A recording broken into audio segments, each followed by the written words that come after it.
ते आहे सद्रूप भगवंताचं.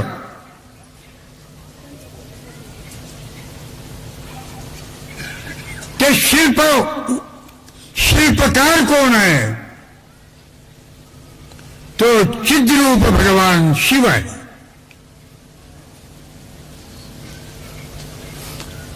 आणि हे शिल्प काय आहे?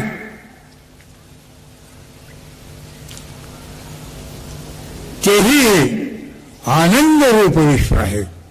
खरं सांगा, आनंदात आहात की नाही? आनंदम ब्रह्मेति जाणार.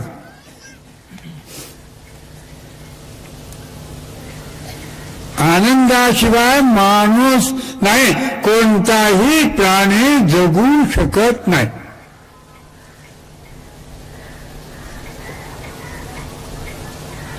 आनंदाचे लखनभवानी भूतानी जायंते. हे विश्व आनंदातून जन्मालंय. तुम्ही कसं जन्माला? तुम्ही कसं जन्माला? आता माझ्याकडे मुलगा आला, माझा वाढदिवस आहे.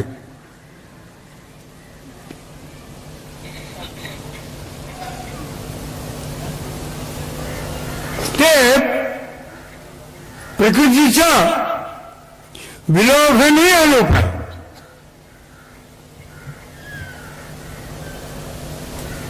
आणि ज्यावेळेला त्याला पेढा भरवला त्यावेळेला त्याच्या अंतःकरण कुठं होतं, कसं होतं?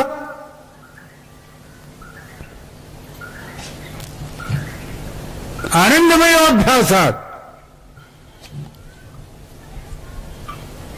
तो आनंदमय आहे. त्याचं स्वरूप त्रैलोक्य संपदा लेख्य समुल्लेखन भित्तये सच्चिदानंद रूपाय शिवाय ब्रह्मणे नमः.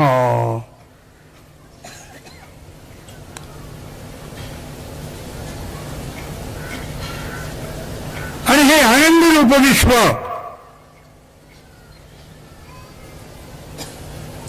विश्वनियंत्या भगवंतानं. विश्व म्हणजे काय हो? विश्व म्हणजे काय?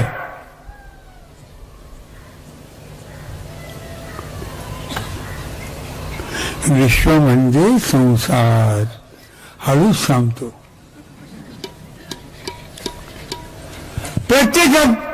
प्रत्येकाचा संसार का ते विश्व आहे.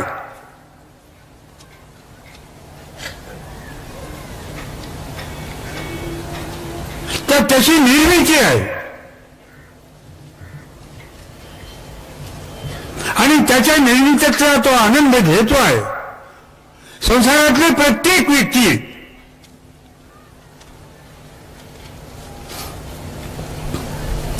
आनंदाची अनुभूती घेत आहे. प्रपंच करीत असताना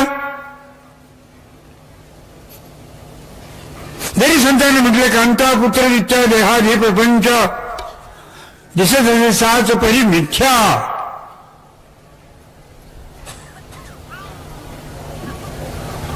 वास्तव रीतीनं पाहिलं असताना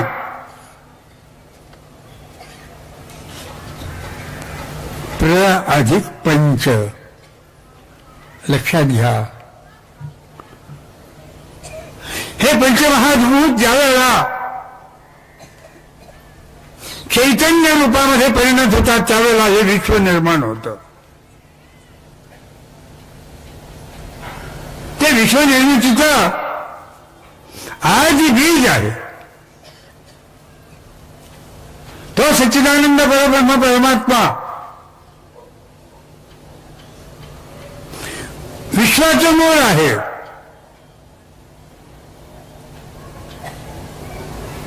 यतो वायुमानी भूतानि जायन्ते येन जातानि जीवन्ति. कुठून हे विश्व निर्माण झालं?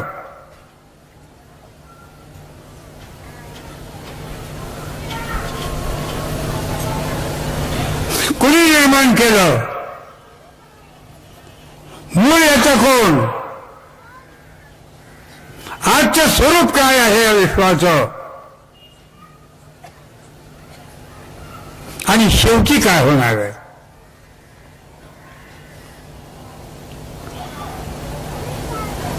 शेवटी काय होणार आहे. सुंदर विवेचन या बाबतीत ज्ञानेश्वरांनी आपल्या अमृतानुभवात केलेलं आहे. मूलाग्राय मध्याय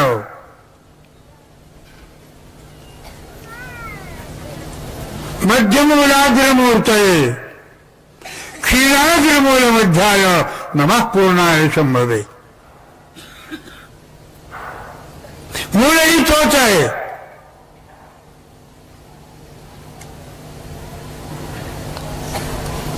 अनंत कोटी ब्रह्मांड नायक शिवप्रभू या विश्वाचं मूळ आहे.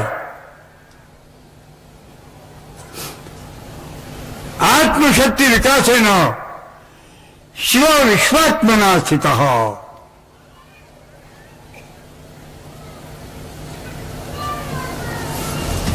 लग्न झाले की नाही. टाळ्या बाजू दोसा. अरे संसार म्हणजे काय.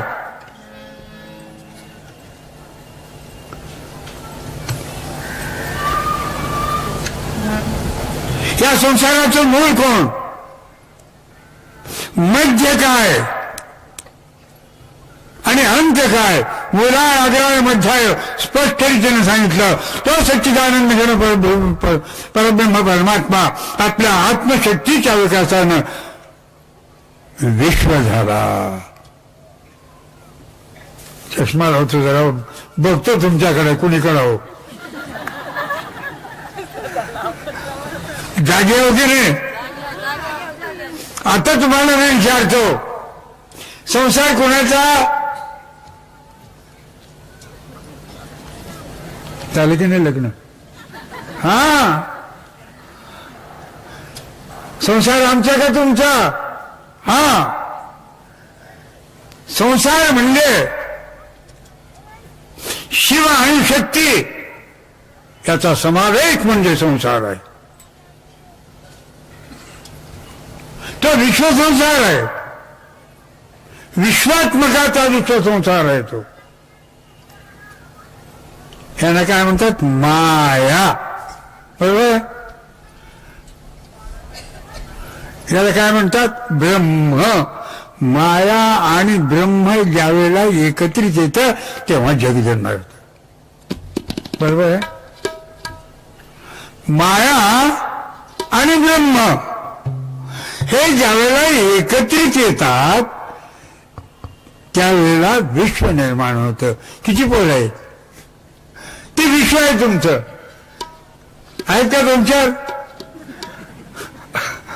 नाही दोन चार हो म्हटल्याबरोबर शासन तुमचं कट करत. पगार कर. हम दो हमारे दो. आता ते हम दो हमारे दो गेलं. हम दो हमारा एक. आता आली भानगड. पोरं सगळे पोरच झाले. पुढे काय व्हायचं. हे विश्वाचं विश्व नियंत्रण एवढं सुंदर आहे.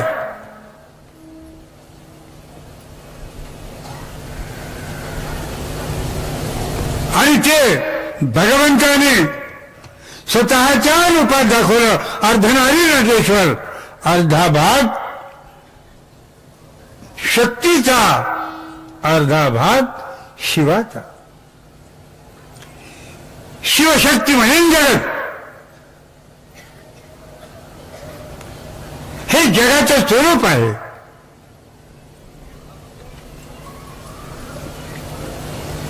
खरं सांगू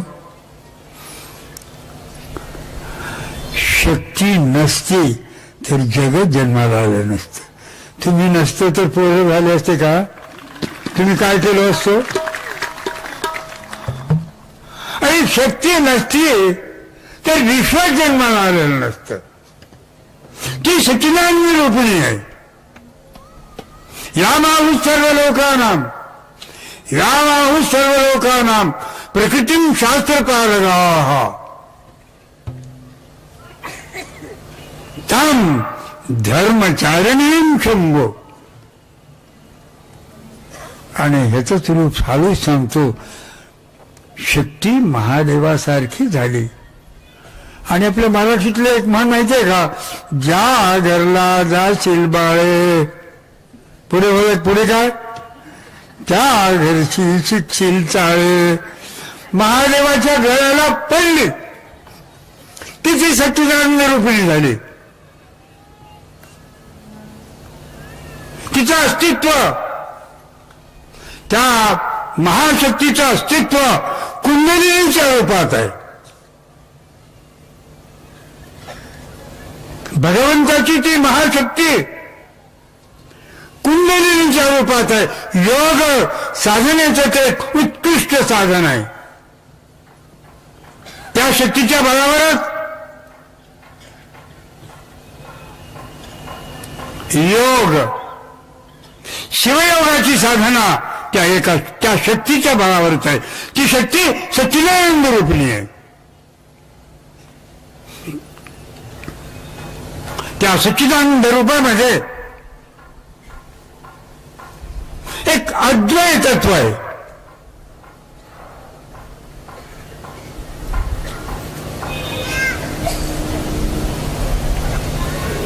आणि ते तत्व प्रत्येक प्राणीमात्रामध्ये आम्ही शिवताय भरलेला आहे.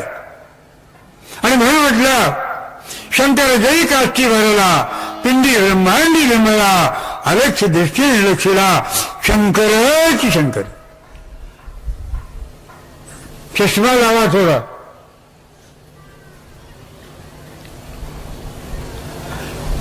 शंकराला पाहायचं झालं तर दृष्टी वेगळी लागते.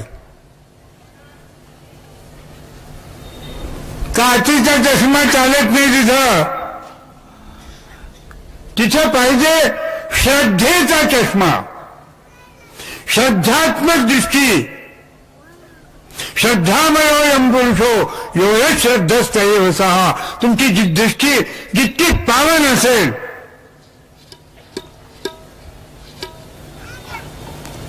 जितकी मंगलमय असेल, जितकी अंतर्मुख असेल, तितकं त्या मंगलमय प्रभूचं स्वरूप त्या डोळ्याने दिसतं. श्रद्धेच्या डोळ्याने बघायचंय, भक्तीच्या डोळ्याने बघायचंय. तो एक आहे. एकं च विप्रा बहुधा वदन्ति. तो सच्चिदानंद एक रूप आहे. तुम्हाला संसार करण्याकरता दिला नाही. तुम्हालाही सांगायला लागलो, तुमचं लग्न संसार करण्याकरता झालेलं नाही. तुमचं लग्न झालेलं आहे शिव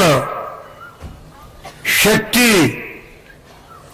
यांच्या समावेशाकरता झालेलं. आम्ही ते गेलो विसरून.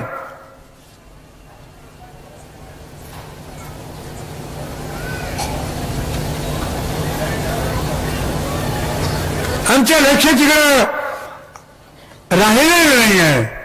आम्ही का जन्माला आलो,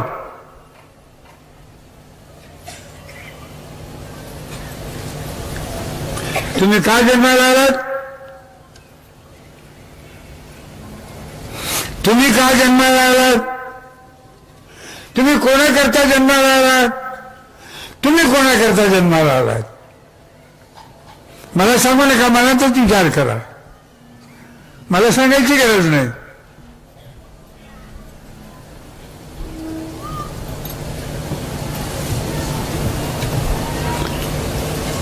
स्त्री पुरुषाकरता जन्माला आलेली, पत्नी करता तुम्ही जन्माला आलात,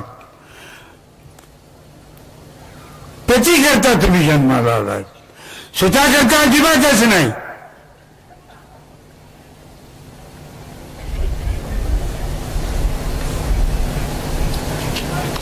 तुम्ही दोन ज्यावेळेला एकत्रित होतात शिवशक्ती ज्यावेळेला समाविष्ट होते त्यावेळेला शिव शिव उरत नाही, शक्ती शक्ती उरत नाही. ते एकात्म होतात आणि त्या एकात्मतेमध्ये जो आनंद आहे त्यालाच ब्रह्मानंद म्हणतात.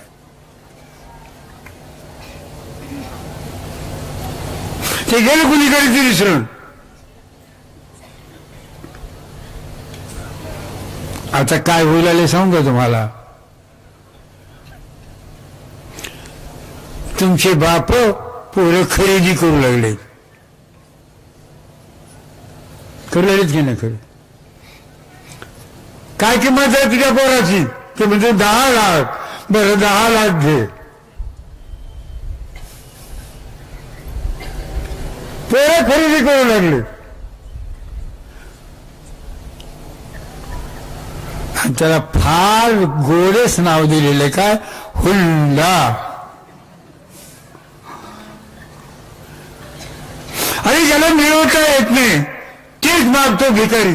हुंडा एवढा द्या, तेवढा द्या. ज्याला बायको सांभाळता येत नाही, स्वतःचं जीवन बायकोच्या पैशावर जगणारी माणसं, ती माणसं आहेत का ते काही?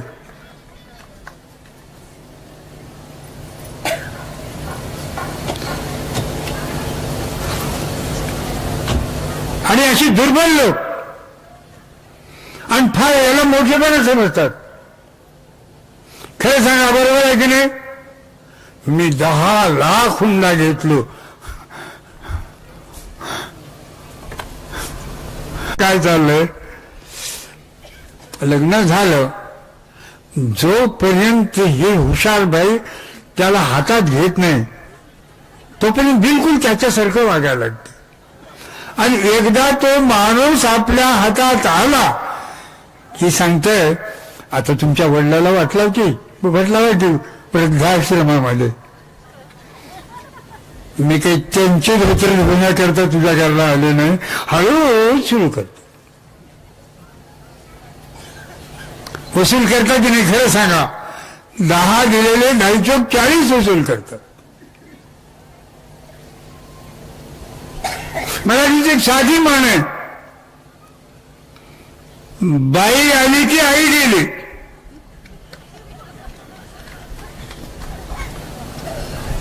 आणि म्हणून मला सांगायची तुम्हाला,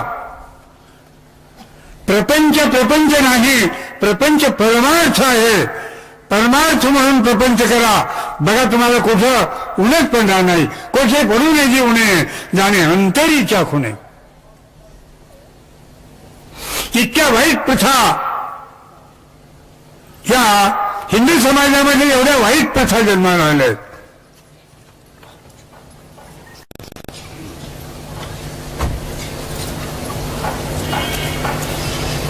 ज्याच्या योगानं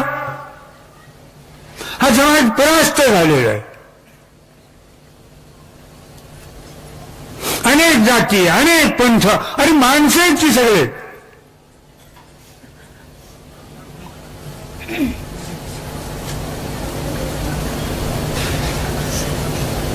अनेक विचार आणि वास्तवापासून आम्ही फार दूर चाललो.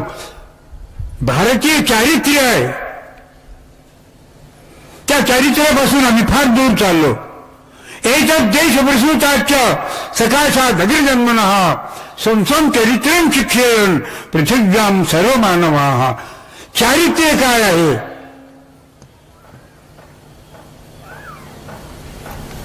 आम्ही साधं विसरलो. आज सारी विकृती या समाजामध्ये ठाण मानून बसलेली आहे. बापाच्या सुखाकरता भीष्मानं प्रतिज्ञा केली, मी लग्न करून देणार नाही. तुम्ही बापाकरता काय केलं?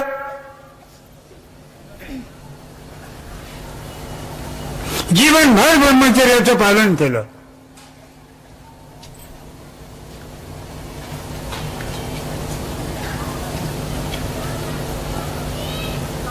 आई करता सर्वस्व समर्पण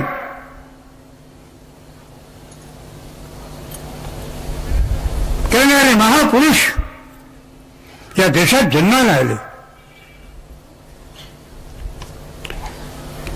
एक धारणा, परोपकाराय मिदं शरीरम, परोपकाराकरता माझं शरीर आहे.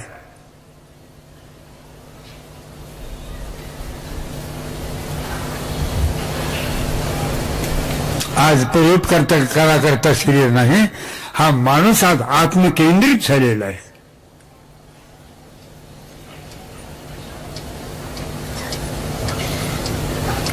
भारतीय चारित्र्यामध्ये विकृती निर्माण झाली.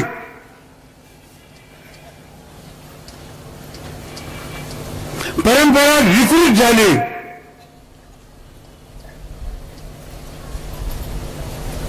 आमच्यामध्ये स्वार्थी वृत्ती पराकोटीला गेली आणि पाहतोय सामाजिक कार्य, धार्मिक कार्य, प्रत्येक कार्यामध्ये प्रत्येक माणसाची अपेक्षा असते, मला काय मिळते, काय मिळवण्याकरता तुम्ही आलात. जे मिळवायचंय तिकडे बघा.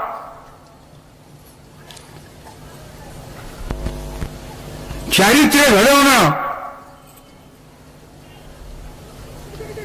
आज आम्ही पाहतो. बलात्कार, जाळपोळ, जो काही अन्याय स्त्रीवर घडलाय त्याला जबाबदार कोण?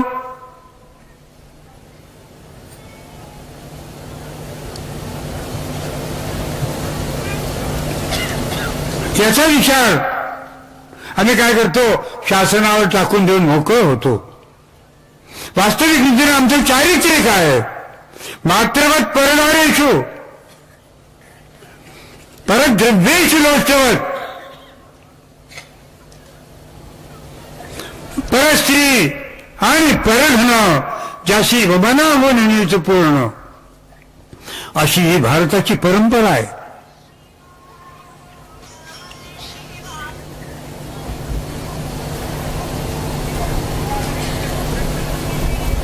कसं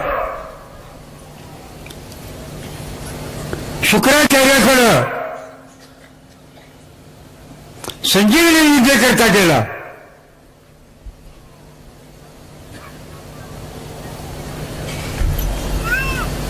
संजीवनी विद्या मिळवली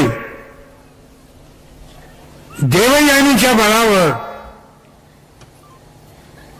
ज्यावेळेला देवयानीनं प्रस्ताव ठेवला विवाहाचा, त्यावेळेला कश काय म्हणतो, तू माझी गुरु बहीण आहेस, बहिणीबरोबर विवाह होऊ शकत नाही. आज चिठ्ठी जाणं गायक आजच्या पुरुषात.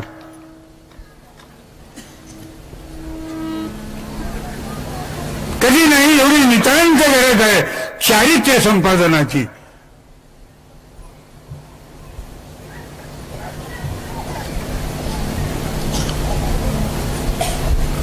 छत्रपती शिवाजींचं उदाहरण आहे. शिवरायाजवळ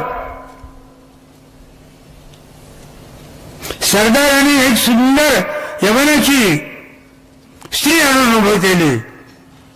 शिवराय काय म्हणतात, खरोखरच अशी जर माझी आई एवढी सुंदर असते तर मी किती सुंदर झालो असतो. ही आहे का आज धारणा?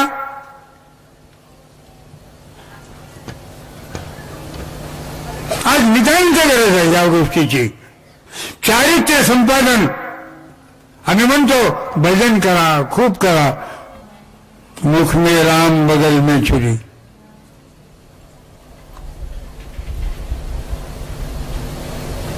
ही अवस्था आयोग परिवर्तित झाली पाहिजे.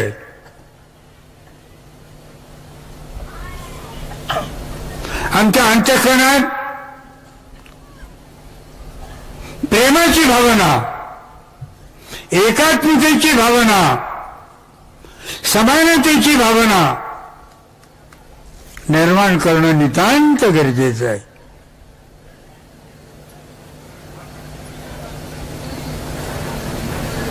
कालो वा कारणम राज्ञम राजा वा कालकारणम,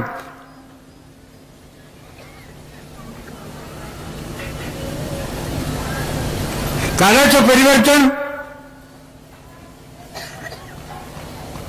करण्याची शक्ती आहे.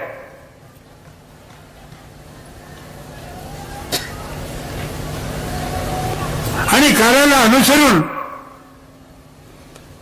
माणसाच्या व्यक्तिमत्वाची जडणघडण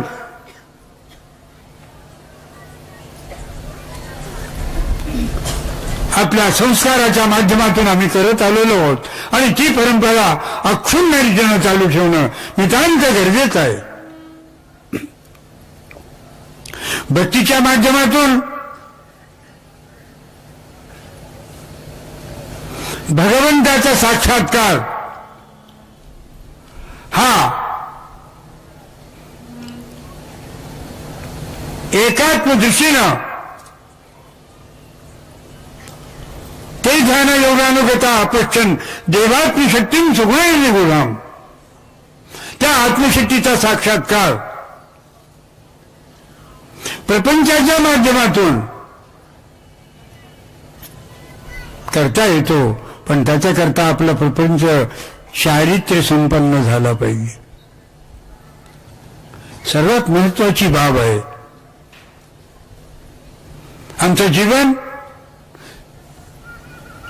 सोज्वळ झालं पाहिजे.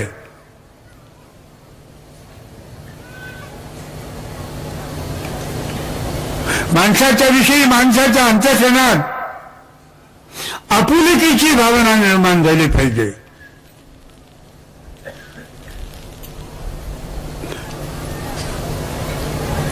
आणि हा प्रयत्न भारतीय संस्कृतीनं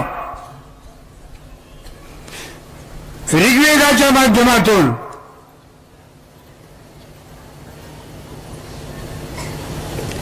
उपनिषदांच्या माध्यमातून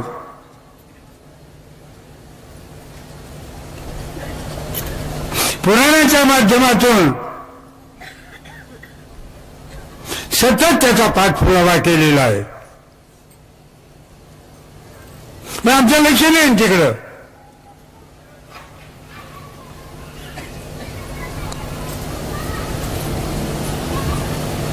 जे भारतीय आर्ष वाङ्मय आहे, संत वाङ्मय आहे,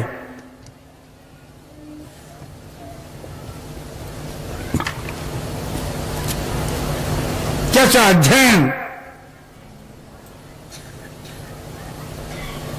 त्याचा अभ्यास तर दूरच. पण मी तुम्हाला विचारतो, वेदाची पुस्तकं तरी तुम्ही बघितलेत का?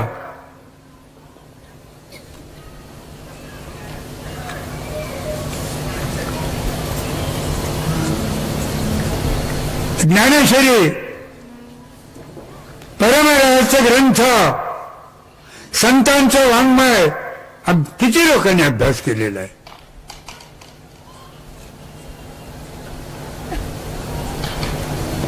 त्याच्यातून चारित्र्य निर्मिती केली जाते. संतांनी आपल्या जीवनाचा सारा अनुभव अभंगी निरूपण अनुभविले ज्ञान, स्वतःच्या जीवनाचा अनुभव संतांनी रेखाटलेला आहे. संत म्हणजे काय आभाळातून पडलेले नव्हते.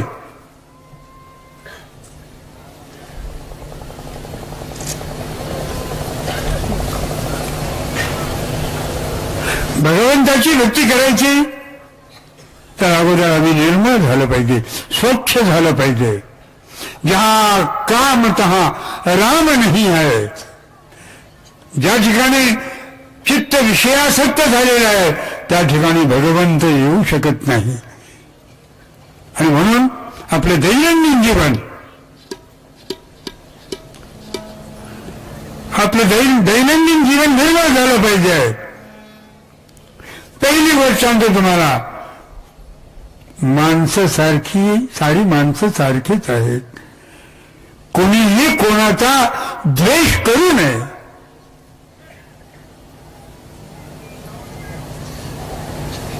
हे तत्व ज्यावेळेला तुम्ही आपल्या अंतःकरणात धारण करून त्याप्रमाणे वागू लागाल त्यावेळेला तुमच्या जीवनाची एक पैलू अत्यंत पावन अशी होते. आणि म्हणून प्रयत्न करा, अद्वेष्टा सर्वभूतानाम, कोणाचाही द्वेष करू नका. माणूस द्वेष का करतो? इतराचा द्वेष माणूस का करतो?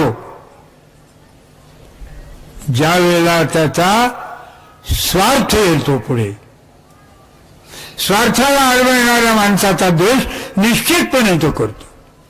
आणि म्हणून मला हे म्हणायचंय, स्वार्थ हा असावा पण मर्यादित. ज्या स्वार्थामुळं इतरांचं काहीही नुकसान होणार नाही, हानी होणार नाही, अशा प्रकारचा स्वार्थ योग्य आहे. पण ज्यावेळेला स्वार्थ विकृत होतो, माणसाच्या अपेक्षा वाढायला लागतात, त्यावेळेला त्याच्या मनामध्ये विकृती निर्माण होते आणि मग तो दुसऱ्याचा द्वेष करू लागतो, एकाचा द्वेष दुसऱ्याला आणखी लागतो. हे संक्रामक रोग आहे. राग, द्वेष, लोभ, मोह हे संक्रामक रोग आहेत आणि हे मानसिक रोग आहेत. आणि त्याच्या योगानं आत्मा मलिन होतो.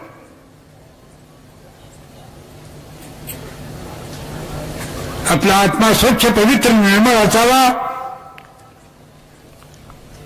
भगवंताच्या भक्तीच्या माध्यमातून आपलं जीवन आनंदमय, सुखमय व्हावं, एवढ्याकरता प्रत्येक माणसाने स्वतःचा विचार करावा. आपुला आपण करावा विचार, आपुला आपण करावा.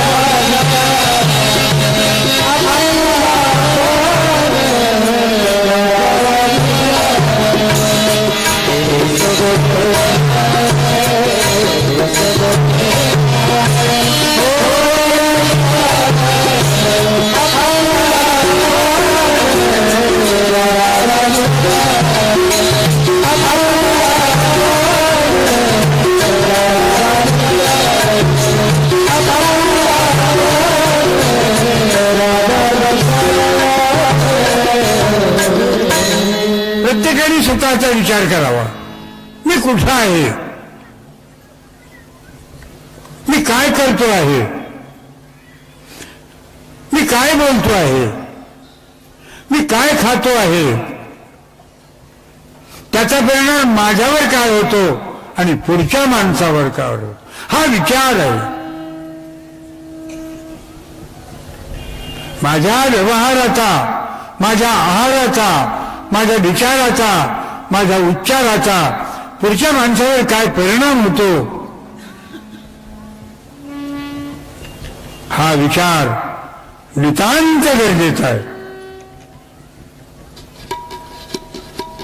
विकृती निर्माण होईल, विचाराची, आचाराची, आहाराची, उच्चाराची विकृती निर्माण होईल, याच्याकडे लक्ष देणं नितांत गरजेचं आहे.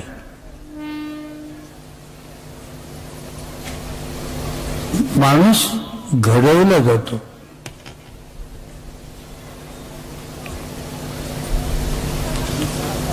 आणि ती घडवण्याची प्रक्रिया अतिशय सोपी आणि अतिशय सुंदर आहे. माणूस घडवण्याची प्रक्रिया अतिशय सोपी आणि अतिशय सुंदर आहे. तिकडे लक्ष नाही कोणाचं.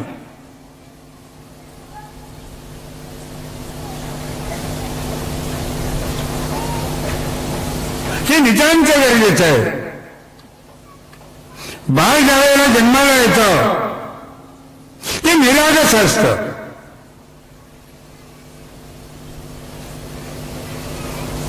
त्याच्यावरती कुठलेच संस्कार नसतात.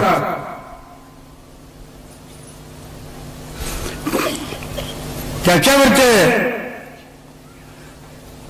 संस्कार करणं नितांत गरजेचं आहे. हळूहळू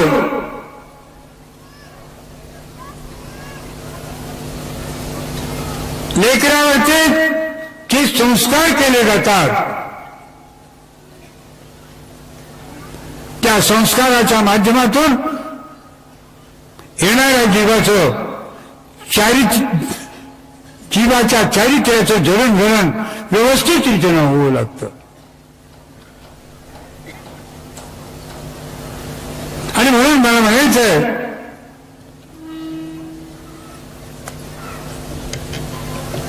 आईचं कर्तव्य आहे मात्र देवो हो. बाप मला गरजेच नाही. संतती घडवण्याचं काम मात्र देवतेच आहे.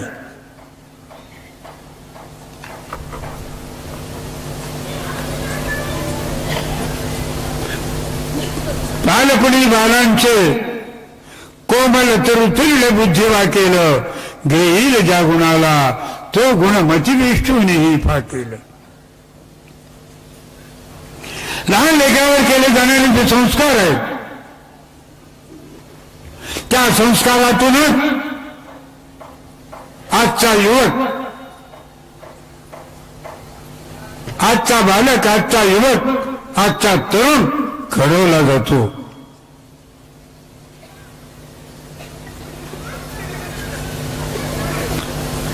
आणि या तरुणांच्या माध्यमातूनच समाजाची रचना केली जाते. समाजाचा समूह म्हणजेच राष्ट्र आहे. अर्थात राष्ट्राची जडणघडण मात्र देवतेवर अवलंबून आहे. आईच्या चारित्र्याला सोन्याची झालर आहे. आईचं चारित्र्य जितकं निर्मळ असेल बाळ तितकंच निर्मळ होतं आणि त्याचाच परिणाम साऱ्या कुटुंबावर होतो. आज परिस्थिती इतकी विचित्र आहे.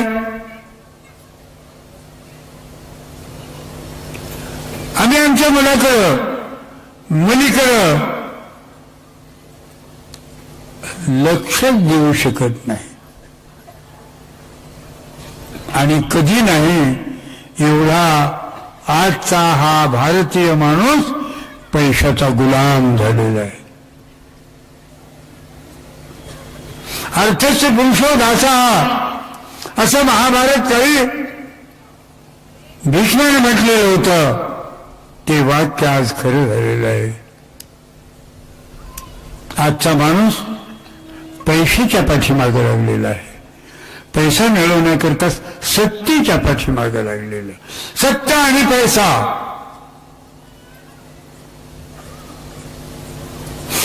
या दोन्हीच्या पाठीमागे लागल्यामुळं तो सत्वाला विसरून गेलेला आहे.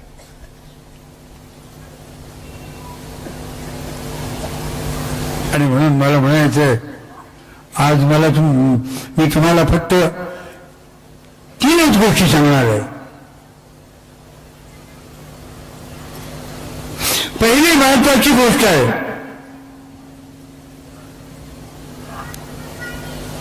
स्वतःकडे पहा.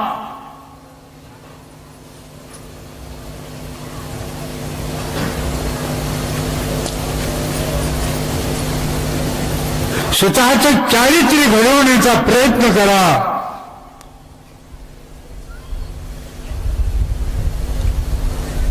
आपल्या जीवनामध्ये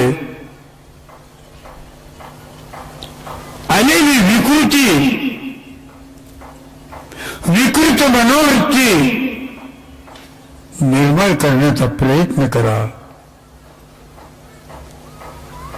माणसाला माणूस समजा आणि माणसाबरोबर माणसासारखं वागण्याचा प्रयत्न करा. दुसरी एक महत्वाची गोष्ट सांगतो, साऱ्या माणसाची एकच जात आहे, तो म्हणजे माणूस. हे जाती जातीचे कोणगुळे माणसाला माणसापासून दूर घेऊन चाललेले आहेत. मी नेहमी सांगत आलो, समुद्र मंथनातून 14 रत्नाबरोबर विषयी निघालं, तसं लोकशाहीच्या मंथनातून अनेक चांगल्या गोष्टी निघाल्या, त्याबरोबर जातीयवादाचं विषयी निर्माण झालं. आणि आज इतकी विकृती झालेली आहे.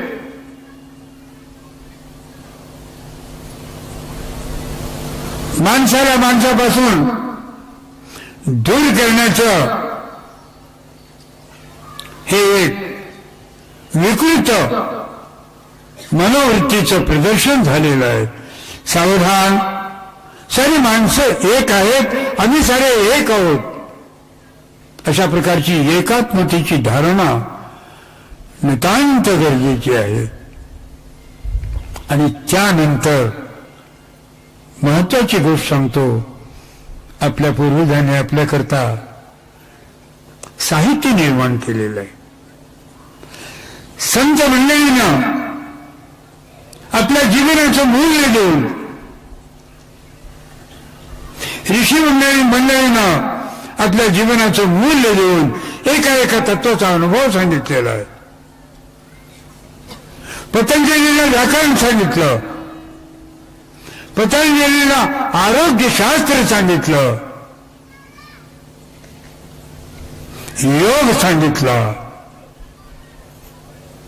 शंकराचार्यांनी वेदांत सांगितला, आपल्या जीवनाचं स्वरूप सार सर्वस्व सांगितलं.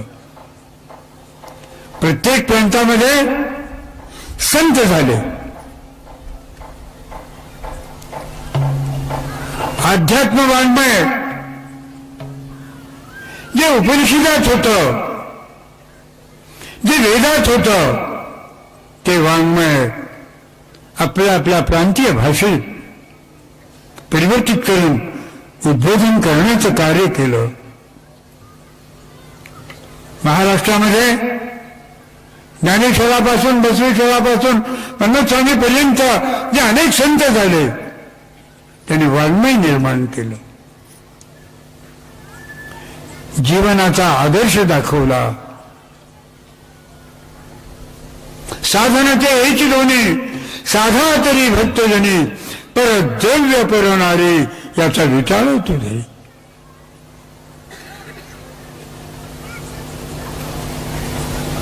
अशा प्रकारचं सुंदर उद्बोधन अभंगाच्या माध्यमातून केलं. त्याच्याकडे लक्ष द्या. आपोआपच अध्यात्म संत वाङ्मय जर तुम्ही पाहू लागलात, तर निश्चितपणे मी सांगेन तुम्हाला की तुमच्या आचार, विचार, उच्चार आणि व्यवहाराचं परिवर्तन झाल्याशिवाय राहणार नाही. अधिकात अधिक वेळ प्रपंचाला द्या. त्याबद्दल मला काही म्हणायचं नाही. प्रपंच करावा निजका, परमार्थ पहावा विवेका.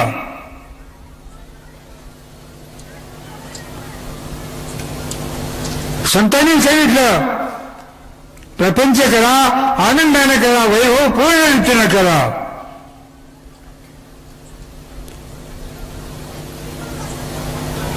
नीतिमत्तेने युक्त असा प्रपंच करा.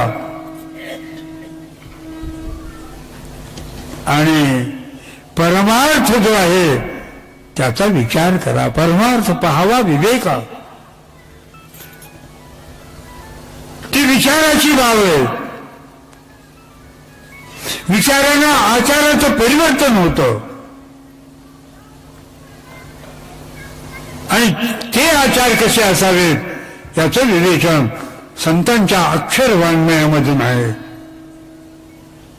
आणि सांगतो, अनेक प्रवचनकार येऊन सांगतात, तुम्ही ऐकता आणि कहा गए थे कहीं नहीं, क्या लाया कुछ भी नहीं. सिकंदर जब गया दुनिया से दोनों हाथ खाली थी. ही अवस्था होते. आणि म्हणून मला म्हणायचंय, भजन कीर्तन प्रवचन सत्संग हे तात्कालिक आहे.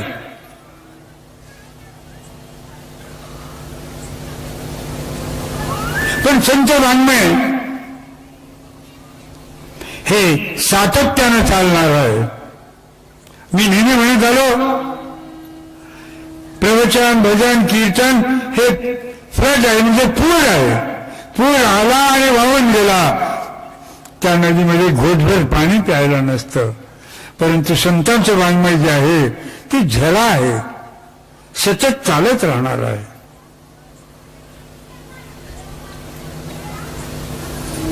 आणि म्हणून मला सांगायचंय, थोडं संत वाङ्मयाकडे लक्ष द्या. स्वतःला सावरा. खासकर फार मोठ्या मोठ्या माणसांना सांगतो,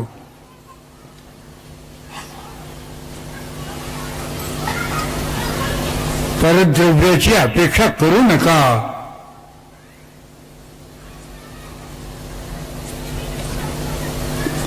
आज हुंड्याच्या नावावर जे काही चाललंय, हुंडाबळीच्या नावावर जे काही चाललेलं आहे, हे समाजाच्या विकृत मनोवृत्तीचं प्रदर्शन आहे. कृपा करून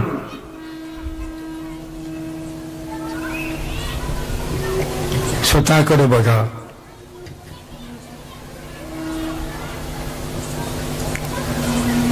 स्वतःचा विचार करा. माझं कुठे काही चुकतंय का? आणि खरं सांगतो, ज्याला स्वतःची चूक समजली तो संत.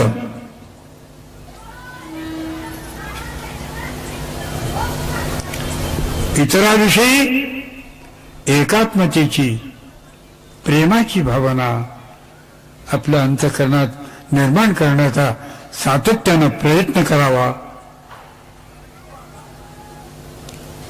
मी आता 3 गोष्टी सांगितल्या.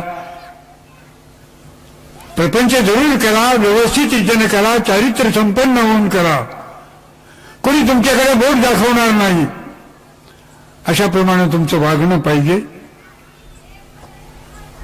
दुसरी गोष्ट, सामान्य माणसाविषयी प्रेमादराची भावना ठेवा. कोणाला आपल्यापेक्षा लहान किंवा हीन समजू नका. आणि शेवटी संत वाङ्मयाचा अभ्यास करून आपले जीवन कृतार्थ करून घ्या. ओम शांती.